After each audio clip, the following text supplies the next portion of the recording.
Gustavo perçut que quelque chose n'allait pas dès l'instant où il tourna la clé dans la serrure et sentit le silence de la maison peser plus que d'habitude.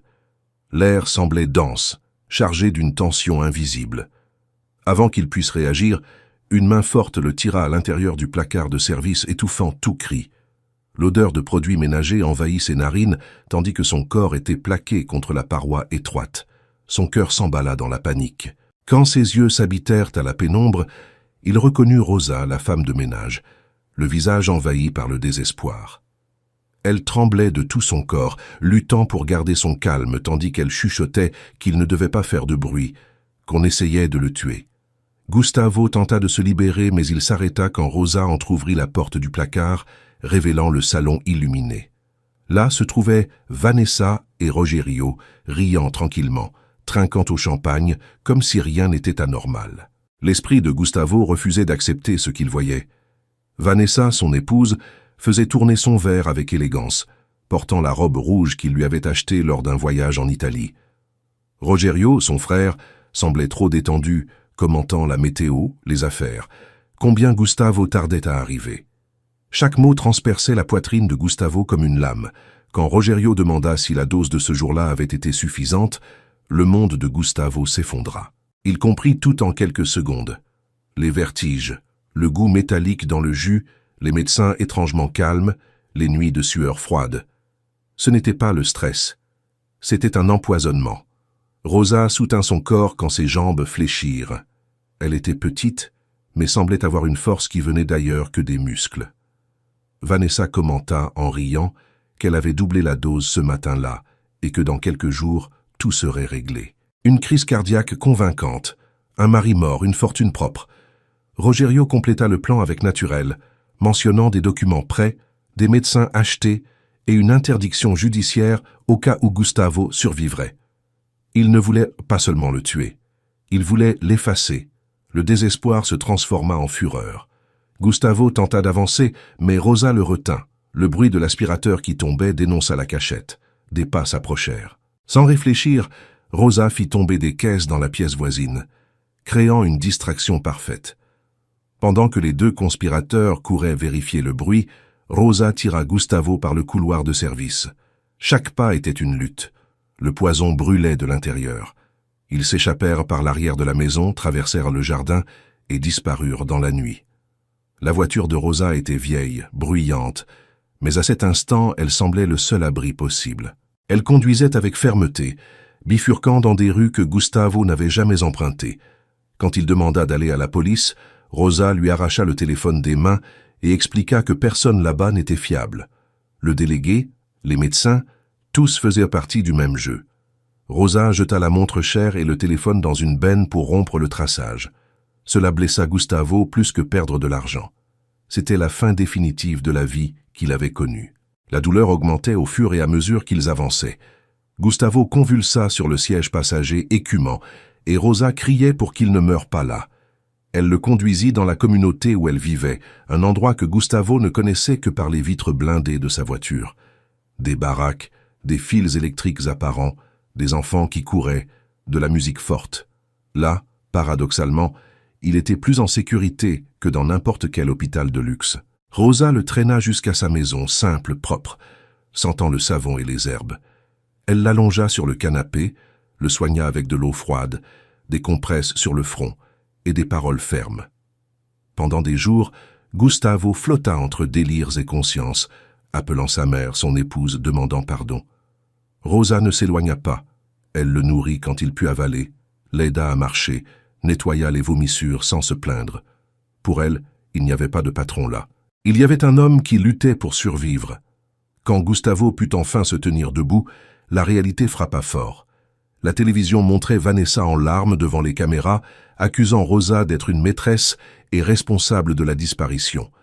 Rogerio parlait de détournement d'argent, d'effondrement mental.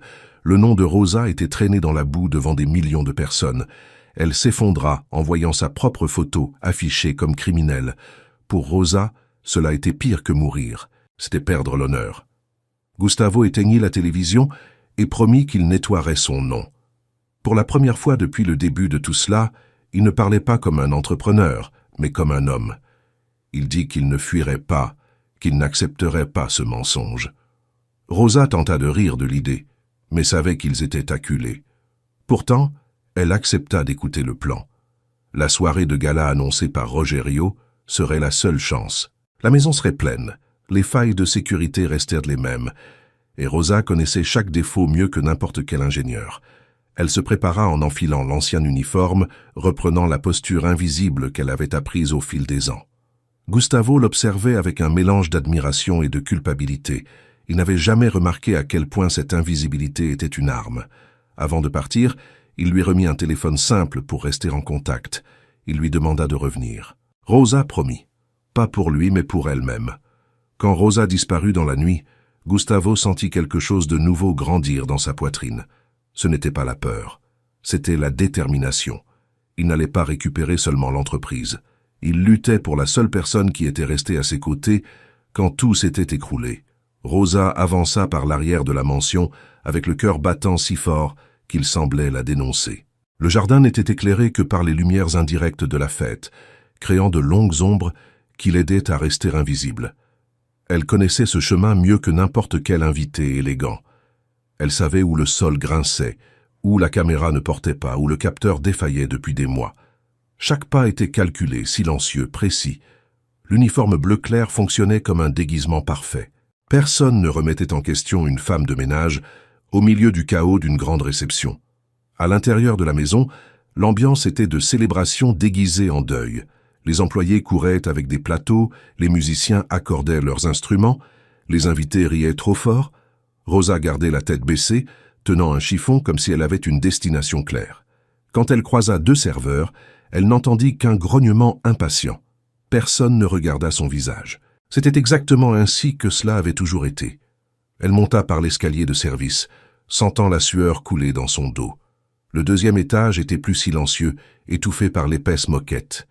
Le bureau se trouvait au fond du couloir, près de la suite. Rosa s'arrêta quand elle entendit la voix de Vanessa résonner depuis l'intérieur. Elle se plaignait de la décoration, humiliait la gouvernante, exigeait la perfection. Rosa attendit dans l'ombre jusqu'à ce que les deux sortent. Quand le couloir fut vide, elle entra dans le bureau et ferma la porte avec précaution. L'odeur de cuir et de cigare lui fit ravaler sa salive. L'étagère était exactement comme dans son souvenir.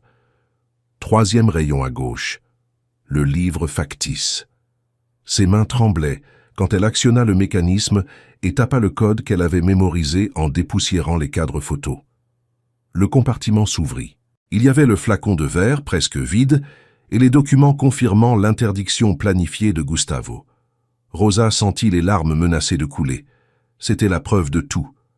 Elle rangea le flacon et les papiers contre son corps. Quand elle se tourna pour partir, elle entendit la poignée tourner. Il n'y eut pas le temps de fuir. Rosa se jeta sous le bureau massif, se recroquevillant tandis que Rogerio et Vanessa entraient. Leur conversation était froide, cruelle. Ils parlèrent de la mort de Gustavo comme on commente la météo. Ils riaient, ils trinquaient. Rogerio disait qu'il vendrait l'entreprise, qu'il vivrait à l'étranger. Vanessa se moquait de Rosa, la traitant d'ignorante et de jetable. Chaque mot brûlait. Rosa enregistra tout avec le téléphone. Quand Rogerio s'approcha de l'étagère, la panique manqua de la faire s'évanouir. Mais Vanessa l'appela pour descendre et il renonça. Quand ils sortirent, Rosa resta immobile de longues secondes. Ce n'est qu'alors qu'elle put sortir de sous le bureau. Les jambes obéissaient à peine. Elle devait partir de là immédiatement.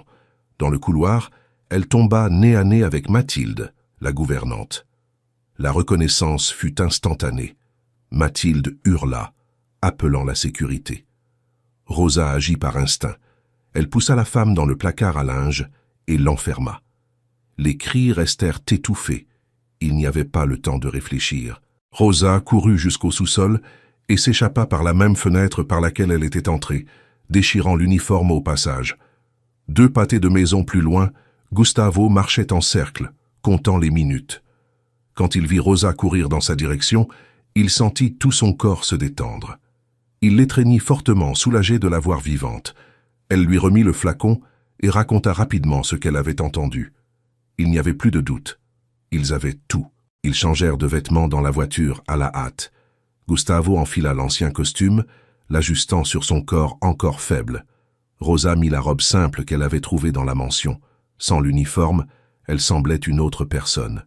Quand ils se regardèrent sous la lumière faible du réverbère, quelque chose changea silencieusement entre eux. Ils ne dirent rien. Ils n'en avaient pas besoin. Ils entrèrent dans la mansion par la porte principale, mêlée aux invités. Le salon était bondé. Rogerio discourait sur la scène, jouant la douleur. Vanessa feignait le deuil, entourée de caméras. Gustavo se dirigea droit vers la cabine son. Il brancha le téléphone et coupa la lumière.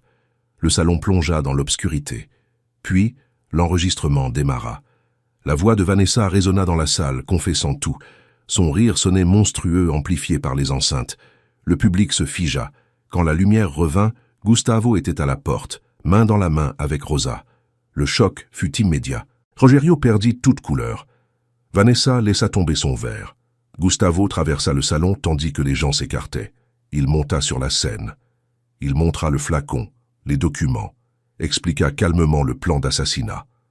La huée grandit. Rogerio perdit la tête, courut vers Rosa, mais Gustavo le terrassa d'un seul coup. Le silence fut absolu. La police entra peu après. Vanessa et Rogerio furent menottés devant tout le monde. Mathilde apparut, désespérée, essayant de négocier. Rien n'y fit. L'empire s'était effondré en quelques minutes. Quand Vanessa tenta d'humilier Rosa une dernière fois, Gustavo répondit en s'agenouillant devant elle. Il déclara devant tous que la véritable richesse était la loyauté. Il demanda un dîner simple, loin de ce monde faux. Rosa accepta, émue. Ils sortirent ensemble, laissant la mansion derrière eux. La vieille Uno semblait plus précieuse que n'importe quelle voiture de luxe. Tandis qu'ils descendirent la colline, Gustavo savait qu'il ne serait plus jamais le même. Et pour la première fois, cela ne l'effrayait pas.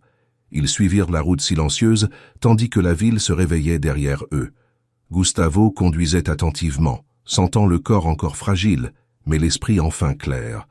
Rosa observait les lumières qui passaient, consciente que rien ne serait facile dorénavant. Il y aurait des procès, des manchettes, des pertes et une reconstruction lente. Pourtant, pour la première fois, aucun des deux n'avait peur. Il n'y avait plus de patron ni d'employé, seulement deux personnes qui avaient survécu ensemble. Quand le soleil apparut à l'horizon, Gustavo sourit et dit qu'il recommencerait de zéro. Rosa serra sa main et répondit que la justice aussi est l'amour véritable qui naît après que la douleur a été surmontée.